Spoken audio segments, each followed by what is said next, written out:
નમસ્કાર વિદ્યાર્થી મિત્રો, ધોરણ 11 ની આપ સૌનું સ્વાગત છે। ગુજરાતી વિષય જે છે એ આજે આપણે એના પર ધ્યાન આપશું। ગુજરાતીની અંદર 1 થી 11 જે પાઠ અને કાવ્ય છે એ આપણા કોર્સ મુજબ છે, પણ એમની અંદર વ્યાકરણ પણ આવે છે। વ્યાકરણ જે છે આપણે આગળના વિડીયોમાં જોઈશું। આજે આપણે કાવ્ય 1 આપણો જે અભ્યાસક્રમ છે એની અંદર કાવ્ય 1 જે છે, કાવ્ય 1 નું નામ છે નાવિક વળતો બોલ્યો। આ કાવ્ય જે છે એ રામાયણની અંદર એક પ્રસંગ આવે છે, કેવટ પ્રસંગ, તેના અંદરથી લેવામાં આવ્યું છે। એના કવિ જે છે એ ભાલણ છે। સાહિત્ય પ્રકાર જે છે એ પદ છે, અને જે સદી એટલે કે કઈ વર્ષમાં થયું તો કે છે 15મી સદી ઉત્તરાયણ અને 16મી સદીના પૂર્વાર્ધમાં કે છે આ કાવ્ય થઈ ગયું છે। હવે આ કાવ્ય જે છે એના કવિ વિશે થોડોક આપણે પરિચય મેળવીએ કે ભાલણ જે છે, ભાલણનું બીજું નામ ઉપનામ જે છે એ જે છે પુરુષોત્તમ હતું, અને જ્ઞાતિએ મોઢ બ્રાહ્મણ હતા, અટક એમની જે હતી તવાડી હતી કે છે। તેમનું વતન પાટણ હતું। એમણે ગુજરાતીની સાથે સંસ્કૃતની અંદર પણ કે છે કામ કરેલું છે, અને ત્યાર પછી એમણે 10મો સ્કંદ જે છે એની અંદરથી આવતી વજ્ર ભાષા જે છે એના ઉપરથી આપણું આ કાવ્ય જે છે કે નાવિક વળતો બોલ્યો એ કે છે એમણે અનુવાદ કરેલો છે। ગુજ્જર ભાષા તરીકે તેઓ પહેલી વખત ઉથલો કે વલણ વગરના કડવા જોવા મળે છે, એથી જ તે આખ્યાનના પિતા તરીકે ઓળખાવાય। ખાલી જગ્યાની અંદર પૂછે કે ખાલી જગ્યા પિતા હતા તો કોણ આવે તો કે છે ભાલણ। ભાલણ આખ્યાનના પિતા હતા કે છે। એ ખાલી જગ્યા તરીકે 1 માર્ક્સમાં આપણે જે પૂછાય છે એની અંદર એ પૂછાઈ શકે છે। તો આપણે નાનકડો એવો કવિ પરિચય મેળવ્યો।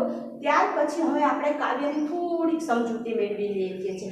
આ કાવ્યની અંદર એવું છે કે રામ જ્યારે કે છે એમની માતા તરફથી જે કૈકેયી તરફથી એમને 2 વચન પિતાજી પાસેથી લેવામાં આવ્યા હતા, અને પિતાજીએ વચન પ્રમાણે રામને કે છે વનવાસ 12 વર્ષનો થયો હતો।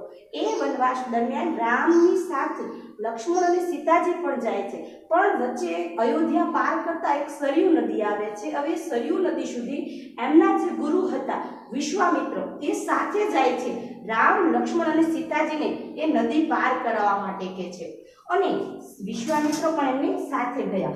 હવે બન્યું એવું સંજોગાવસાત એવું બન્યું કે નદી પાર કરવા માટે એમણે એક નાવની જરૂર પડી। હવે એ નાવ જે છે એ હલાવનાર જે હોય એને શું કહેવાય, નાવ જે ચલાવે એને નાવિક કહેવાય। હવે નાવિકની જરૂર પડી, અને ત્યારથી આપણું આ કાવ્ય જે છે નાવિક વળતો બોલ્યો, એટલે કે નાવિકે રામ, લક્ષ્મણ અને વિશ્વામિત્રને શું કહ્યું એ આપણો આ કાવ્યનો અર્થ સમજવાનો છે। હવે એવું કીધું કે આ નદી અમારે પાર કરવાની છે, રામ, લક્ષ્મણ અને સીતાજી અને વિશ્વામિત્ર, પણ નાવિકે એવું કીધું કે હું રામને નાવમાં નહીં બેસાડું, સીતાજી, લક્ષ્મણ અને વિશ્વામિત્રને ત્રણને હું આ નાવમાં બેસાડીશ, પણ રામને હું આ નાવમાં નહીં બેસાડું। એનું કારણ શું હતું તો એને કારણ જણાવ્યું કે રામના ચરણ સ્પર્શથી જો પથ્થર જે હતી, અહલ્યા જે સ્ત્રી હતી, એક બીજી સ્ટોરી છે, એ સ્ત્રી જે પથ્થર અહલ્યા હતી એ રામના સ્પર્શથી જો જીવિત થઈ હોય તો આ તો મારી નાવ છે, રામના ચરણ સ્પર્શથી કદાચ મારી નાવ જે છે એ સ્ત્રી બની જાય તો હું શું કરું, એક તો મારી ઘરે સ્ત્રી છે અને આ બીજી સ્ત્રી બની જાય તો બંનેનું ભરણ પોષણ કેવી રીતે કરું, માટે હું આ નાવમાં રામને નહીં બેસાડું। એટલે વિશ્વામિત્ર જે છે એ કેવટ એટલે કે નાવિકનો મનની જે વાત હતી એ આખી સમજી ગયા, કારણ કે નાવિકને તો એ માત્ર એક બાનું હતું રામને ન બેસાડવાનું, ખરેખર એની વાત એવી હતી કે નાવિકને રામના ચરણ સ્પર્શ કરવા હતા, એટલા માટે આ બાના દ્વારા એ રામના ચરણ સ્પર્શ કરવા માટે રામને ના પાડે છે। રામને પણ ખબર હતી, વિશ્વામિત્રને પણ ખબર હતી, એટલે વિશ્વામિત્રએ પોતે બંનેના મનનું સમાધાન કરવા માટે નાવિકને કહ્યું કે તું એક કામ કર, તારે રામને જો નાવમાં બેસાડવા હોય તો એક કામ કર, તો કે શું કે ગંગા જળથી રામના પગ ધોઈ નાખ અને એ પાણી તું પી જા, એટલે રામની ચરણ સ્પર્શથી તારી નાવ જે છે એ સ્ત્રી નહીં બને। અને નાવિકે આમ રામના ચરણ સ્પર્શ કરી અને પોતાનું જે જીવન હતું એ કે છે એકદમ સરસ મજાનું સુધારી દીધું કે છે। આમ નાવિક વળતો બોલ્યો આપણો કાવ્યનો અર્થ થયો। હવે આપણે એને સમજૂતીવાર સમજશું કે છે, કાવ્યની પંક્તિ દ્વારા સમજશું। નાવિક વળતો બોલ્યો, સાંભળો મારા શ્વામ. આની અંદર આ કાવ્યની અંદર તળપદા શબ્દ આવે છે. તો કે નાવિકી રામ, લક્ષ્મણ અને સીતાજીને વિશ્વામિત્ર ગયા એટલે રામને ના પાડી બેસાડવાની કે હું રામને એટલે નહીં બેસાડું. એટલે કીધું કે બોલ્યો સાંભળો, સાંભળો એટલે કે સાંભળો, અને સ્વામ, સ્વામ એટલે કે મારા સ્વામી. નાવિક બોલ્યો સાંભળો મારા સ્વામી કે છે, સાથ સૌ કે નાવે બેસો, નહીં બેસાડું રામ. નાવિકે કીધું કે બધા બેસો, સાથ એટલે કે બધા બેસો, પણ એકને હું નહીં બેસાડું. એકને નહીં બેસાડું એ કોણ? તો કે છે હું રામને મારી નાવની અંદર નહીં બેસાડું કે છે. અને કે છે કે કેમ હું નહીં બેસાડું? મારી નાવની અંદર હું રામને કેમ નહીં બેસાડું? એટલે નાવિકે કીધું કે વાત મારી સાંભળો તમે કે છે, હું રામને ન બેસાડવાનું કારણ છે, મારી વાત સાંભળો કે છે. વાત મેં સાંભળી છે, મેં વાત એક સાંભળી છે. શું સાંભળી છે? કે ચરણ રેણથી અપાર અહલ્યા તા થઈ સ્ત્રી, સહી પાષાણ ફીટીનાર. હવે નાવિક કહે છે કે મેં એક વાત સાંભળી છે કે ચરણ સ્પર્શથી, રામના જે ચરણ સ્પર્શથી, અપાર એટલે કે ઘણા વર્ષો પહેલાની વાત છે. અહલ્યા એટલે કે અહલ્યાનો એક પ્રસંગ છે. એ પ્રસંગ એવો હોય છે, એ પણ તમને ટૂંકમાં કહી દઉં છું કે અહલ્યાનો એવો પ્રસંગ હોય છે કે ગૌતમ મુનિની એ પત્ની છે અહલ્યા, બંને આશ્રમ બાંધીને એમાં રહેતા હોય છે. પણ અહલ્યા એકદમ સુંદર સ્ત્રી હોય છે અને જે ઇન્દ્ર રાજા છે ત્યાંથી એ પસાર થતા હોય છે અને અહલ્યા જે છે એમને ગમી જાય છે. એટલે અહલ્યા જોડે વાત કરવા માટે ઇન્દ્ર ભગવાન જે છે ગૌતમ મુનિ જ્યારે સવારમાં સ્નાન કરવા તળાવે જાય છે એ દરમિયાન અહલ્યા સાથે ગૌતમ મુનિનું રૂપ લઈ અને અહલ્યા સાથે એ વાત કરે છે. ત્યારે કે છે એ જ વખતે ગૌતમ મુનિ ત્યાં આવી પહોંચે છે અને ગૌતમ મુનિને જોઈ ઇન્દ્ર ભગવાન ગૌતમ મુનિનું રૂપ જે લીધું હતું એ મૂકી અને ભાગી જાય છે. ગૌતમ મુનિ એને શ્રાપ આપે છે અને સાથે ને સાથે અહલ્યાને પણ શ્રાપ આપે છે કે જા તું પથ્થર થઈ જઈશ. અને એ જ વખતે અહલ્યા જે છે પથ્થર થઈ ગઈ અને પછી ગૌતમ મુનિને પોતે પસ્તાવો થયો એટલે હવે પોતાનો શ્રાપ આપેલો એ પાછો નથી લઈ શકતા. પણ અહલ્યાને એ કહે છે કે જા રઘુકુળનું કોઈ પુરુષોત્તમ મર્યાદા પુરુષ અહીંયા આવશે ને તને અડશે એટલે તું પથ્થરમાંથી જીવિત થઈશ. આ સ્ટોરી કે છે મેં સાંભળેલી છે.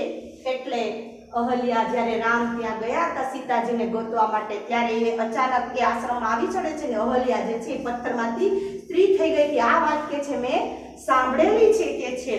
અને પાષાણ ફીટીનાર, પાષાણ એટલે કે પથ્થર, પથ્થરમાંથી એ સ્ત્રી થઈ ગઈ હતી કે આ વાત મેં સાંભળેલી છે. અને કે છે આજીવિકા મારી એ છે જુઓ મન વિવેક. અને આ હોડી, આ નાવ જે છે એ મારી આજીવિકા છે. આનાથી તો હું ભરણ પોષણ કરી અને હું મારું જીવન ગુજરાન ચલાવું છું કે છે. અને જો રામ આની અંદર ચડી જાય, સ્ત્રી થાતા વાર ના લાગે, કાષ્ઠ પાષાણ એક. અને રામ જો આ નાવની અંદર આવે બેસે અને જો મારી નાવ જે છે એ સ્ત્રી થઈ જાય તો કારણ કે લાકડું અને પથ્થર બંને એક સમાન છે, માટે પથ્થરમાંથી જો સ્ત્રી થઈ ગઈ હોય તો લાકડામાંથી સ્ત્રી થતા વાર લાગે નહીં. એટલે હું રામને નહીં બેસાડું કે છે. આજીવિકા ભાંગે મારી આગે એક સ્ત્રી છે ઘેર, બે મળીને શું જમે હું સી કરું છું પેર. આજીવિકા છે મારું ભરણ પોષણનું માત્ર એક આ સાધન છે અને એક તો ઘરે મારી સ્ત્રી છે અને આ નાવ પણ જો સ્ત્રી બની જાય તો હું આ બંનેનું ભરણ પોષણ કેવી રીતે કરવું? માટે હું રામને નાવમાં નહીં બેસાડું કે છે. અને આ બધી જ વાત વિશ્વામિત્ર બેઠા બેઠા સાંભળે છે. વિશ્વામિત્ર અને રામ બંને આ વાત સાંભળતા હોય છે એટલે વિશ્વામિત્રને હસવું આવે છે. હસી વિશ્વામિત્ર બોલ્યા ચરણ રેણે સ્ત્રી થાય તે માટે ગંગાજળ લઈને પલાખો ભરી પાય. વિશ્વામિત્રએ રસ્તો કાઢ્યો. વિશ્વામિત્ર બોલ્યા કે આનો એક રસ્તો છે. વિશ્વામિત્ર હસીને કીધું કે ચરણ રેણ સ્ત્રી, જો સ્ત્રી થતી હોય તો તું એક કામ કર, આ ગંગાજળ લઈ ભરી એટલે કે રામના પગ તું ધોઈ નાખ કે છે. હસીને હરી હેઠા બેઠા રામ અશરણ શરણ. હસવા માંડ્યા. રામને પણ ખબર હતી નાવિકના મનની વાત એટલે રામ હસી અને હેઠા બેસી ગયા. અને રામને ખબર હતી કે જ્યાં સુધી નાવિક પોતાનું કામ નહીં કરાવે ત્યાં સુધી મને નાવમાં બેસાડશે નહીં. એટલે હસીને એ હેઠા બેસી ગયા અને નાવિક જે છે ગંગાજળ લઈને પલાખ્યા ત્યાં ચરણ અને નાવિક ગંગાજળ લઈ આવ્યો ભગવાન શ્રી રામના પગ એને ધોયા કે છે અને એ પાણી જે છે એ નાવિક પી ગયો કે છે આમ આપણો કાવ્ય જે છે એ સરસ મજાનું આપણે જોયું કે છે અને આ કાવ્ય શેમાંથી લેવામાં આવ્યું છે તો આ કાવ્ય જે છે કે ભાલણના જે પદ છે એ પદોમાંથી કે છે આપણું આ નાનકડું કાવ્ય લેવામાં આવ્યું છે હવે આપણે હોમવર્કની વાત કરીએ તો હોમવર્કની અંદર આ પાઠ કાવ્યની અંદર તમારા સ્વાધ્યાયની અંદર જે મોટો સવિસ્તાર પ્રશ્ન છે એ આઈએમપી છે તો એ એક તમારે લખવાનું રહેશે અસ્તુ